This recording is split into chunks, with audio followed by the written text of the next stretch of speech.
What's going on, guys? For those of you that are new to the channel, my name is Ty, and today in this video, we're going to be talking about the Snow White live-action remake that just released today. Is it good? Is it bad? That's what I want to dive into here. But listen, let me give you guys a little bit of context for my personal experience with Snow White, I guess you could say. Of course, there's the original film. It's almost 90 years old. I believe it's 88 years old at this point, from 1937.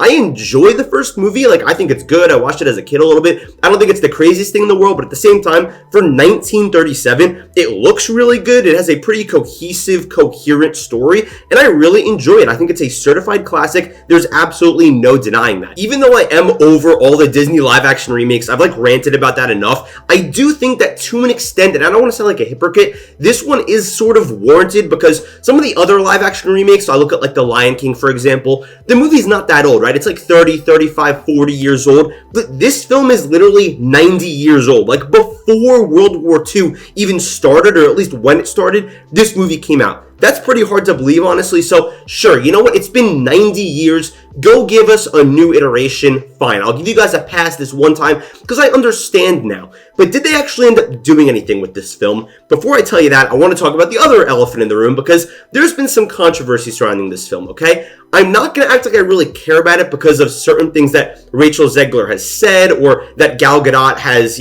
controversial stances on certain things. I don't care. I wasn't exactly rooting against this movie, but at the same time, I wasn't really rooting for it, but just because, again, naturally, I just do not care about the live-action remakes. I wish that Disney would actually, have creative ideas again, but either way, I'll get to that in a minute. Just to cut to the chase here, honestly, I just don't think this movie's that good. I'm going to be real with you guys. I don't think it's that good at all. I think that it definitely is a letdown. Not that I really had that much excitement for it, honestly, because, again, I'm going into this movie with basically no expectations, just saying, could this be maybe fine at best? Possibly, but it's another dud from Disney. It's another failure. And again, I'm not going to this oh, Rachel Zegler, I hate her, this, that, what she said. No, I honestly just did not like the film, and I don't think it's good. I'm sure that kids will enjoy it enough, I guess, but this is clearly not as good as the original, and that's a 90-year-old movie. It's not like movies from back then can't be good, because Citizen Kane's one of the greatest films of all time, this, that, but it's just a point of, I don't know what they were trying to do here. I want to talk about the one person that came out of this movie completely innocent that I think did a really good job. That's going to be Rachel Zegler. I understand the controversy around here, but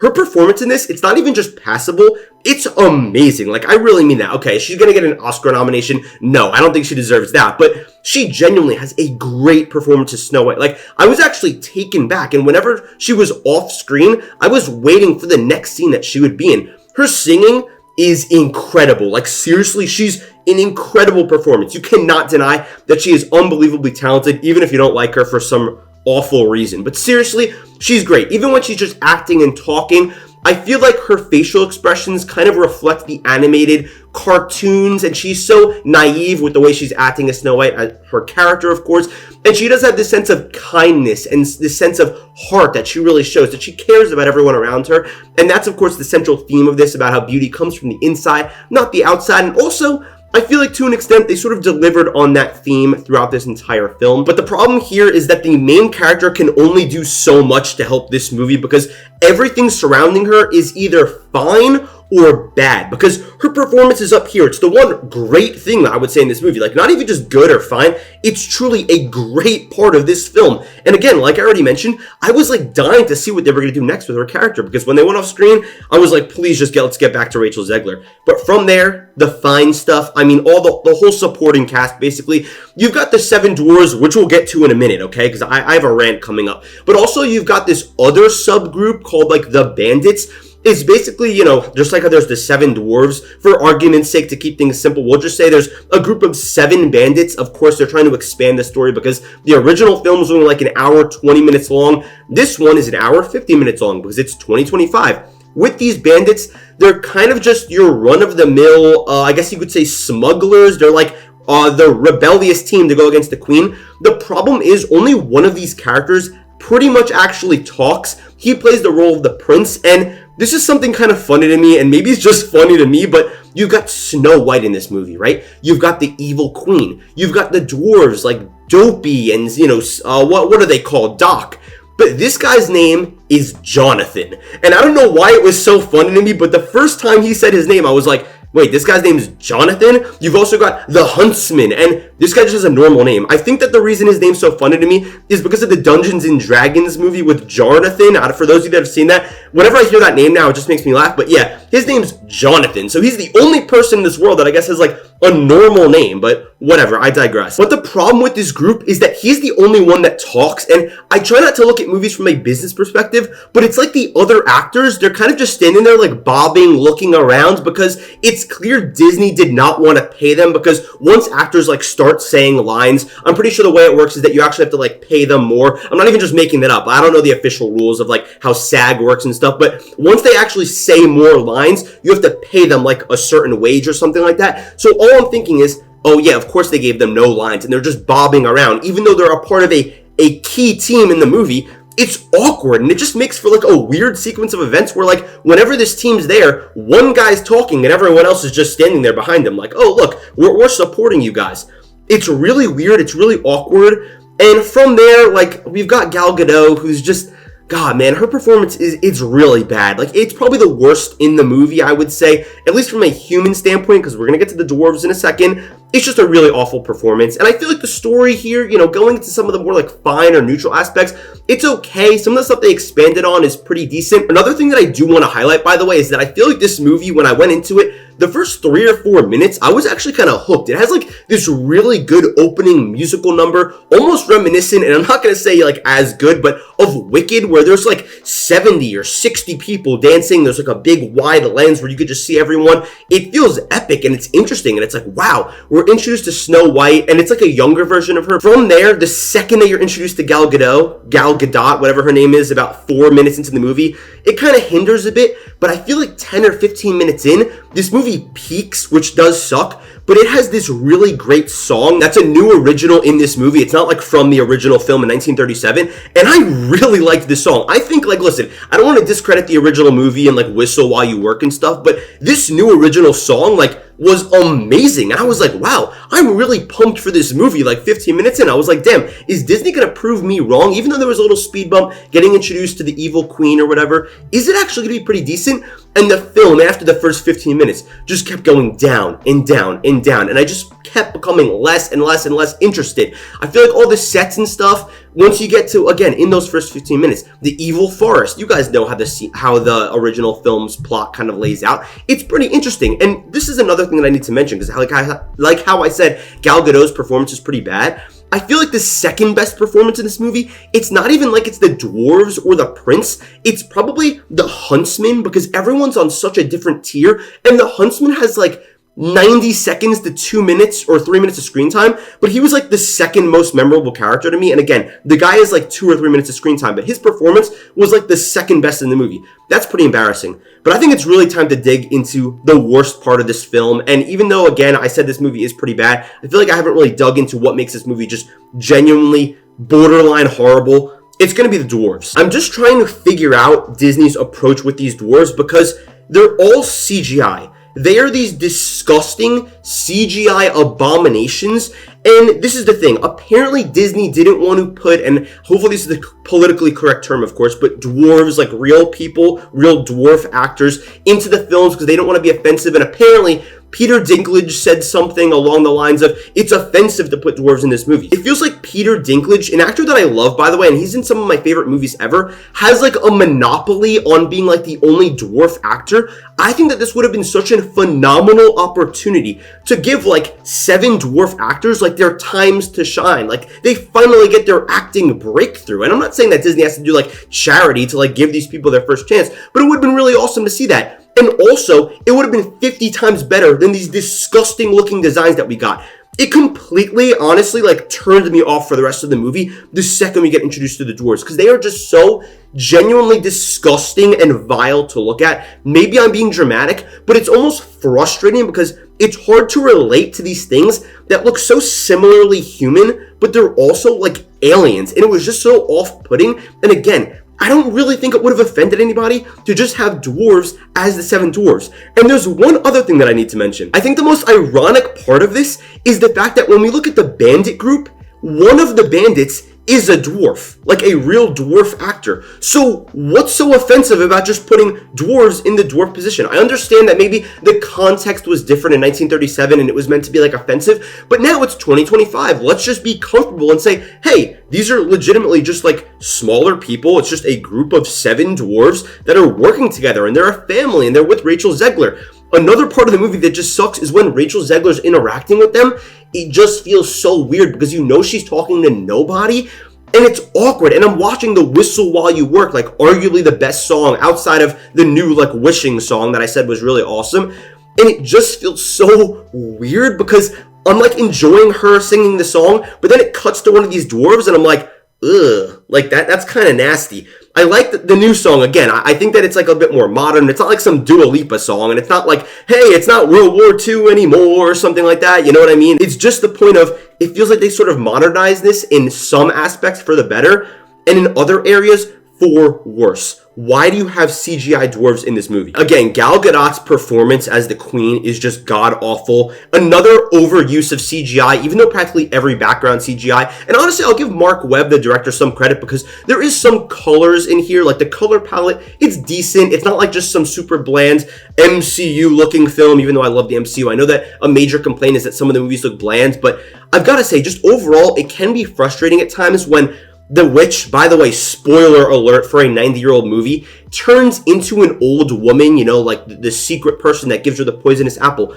It's just like this CGI abomination, Gal Gadot.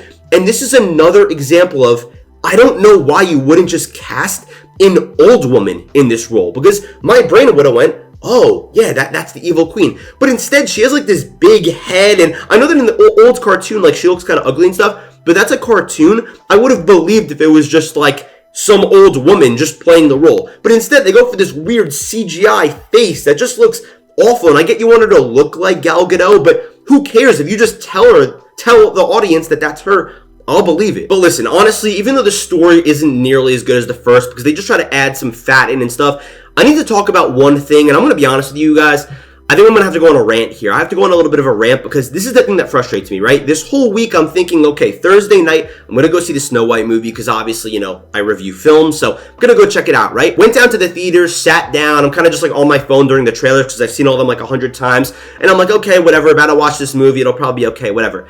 But this is the thing that kills me. This is the thing that really bothers me. And again, I'm honestly probably going to rant here because this is just really frustrating to me. After we see Nicole Kidman, right? The movie finally starts, right? We see the opening credits. And then what comes up before every single Disney movie? That empowering, emotional Disney logo. The When You Wish Upon a Star. And then you see the Disney castle and the camera pans up. And you see the river and the Disney logo comes across the screen. In the background, you see Pride Rock. On the other side, you see Everest. And my mind just goes, wow, I'm about to watch a Disney movie. And you know what I think during that scene? Well, not during that scene, but during that intro, all I'm thinking about is, wow, remember back in The Lion King when Simba looks up to the sky and his dead father says with James Earl Jones' powerful voice, remember who you are. Remember in WALL-E when he's with Eve in the sky floating around and it's this beautiful, emotional moment. Remember when Woody and Buzz were flying through the air in the climax of Toy Story and Woody says to Buzz, we're not aiming for the truck because they're trying to get back to Andy? Remember in Ratatouille when they say, oh, anyone can cook? You guys remember that? Remember in Coco, the Remember Me song? You guys remember that? Does anyone remember that? Or is it just me? I can literally think about any single Disney movie and it has these emotional, powerful moments because Disney actually used to make good movies. It feels like Disney has literally no interest in telling good stories anymore and it bothers me so much. It feels like they are just serving us prison food while we're locked up in a jail cell. They used to be giving us filet mignon, we'd be on like a nice beach, and I understand that at the end of the day, Disney is a corporation and that's fine. They want to make money, no problem with that. That's how you keep the lights on. That's how you make billions and billions and billions of dollars. That's how Bob Iger and Bob Chapek and whoever, the CEOs, make their millions and millions of dollars. But what bothers me is that they used to give us something in return. They made their money, but I learned some of the greatest life lessons that there were to offer from their films when I was a kid. Now I'm watching remakes, these slop, CGI abomination remakes, where they just pay these actors a boatload of money to give the same performances, but just worse, as their original animated films. And they're not even as good as the original stories. You're just retelling the same stories. What happened to the creativity? It blows my mind. What happened to all these Pixar films? Why are we making so many sequels now? It's like everything is lost. It's like we're gone. The beginning of Nemo, when we watch Marlin's kids all get killed, that's a horrific thing. And what are we left with now? Now I gotta watch Gal Gadot giving this half-assed performance, probably making more money than I'm ever gonna have in my entire lifetime. For what? For this disgusting streaming slop that we have to get served right now? It's horrible, and it's embarrassing for Disney.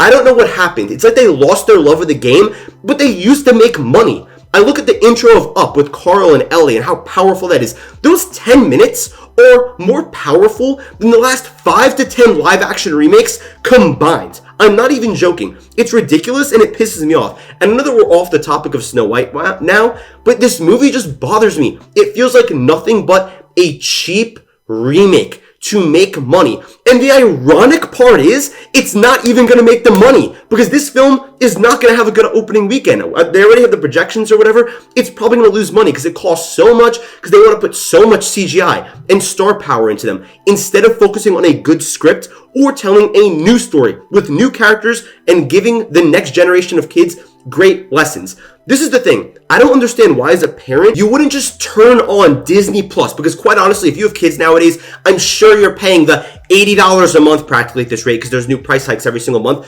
for Disney Plus. So I'm just trying to understand why you wouldn't just go on Disney Plus, which of course is their goal, but still, and just put on any classic Disney movie that you could possibly think of. Between Pixar and Disney's like personal animation, there's probably like 50 to 60 to 70 really incredible films, and that's not even including like the above average or maybe just average ones that you could show them as well, that they can learn some of the best life lessons that there is from. Like, it's annoying and it's ridiculous. Why would you go out and pay $17? Well, actually, if you're an adult with kids, you have to pay $17 for yourself, plus another, $13, and then another $13 if you have like 2 kids, plus like $12 for popcorn, plus $8 more for a drink. You're like $70 in to bring your family to the theater to watch this garbage that you're gonna forget by tomorrow. It's ridiculous, and I'm sorry, I'm like sweating right now because I'm going on a rant, but it's just getting frustrated. It's getting frustrating. I can't watch these anymore, seriously. The only reason I watch these is because, first of all,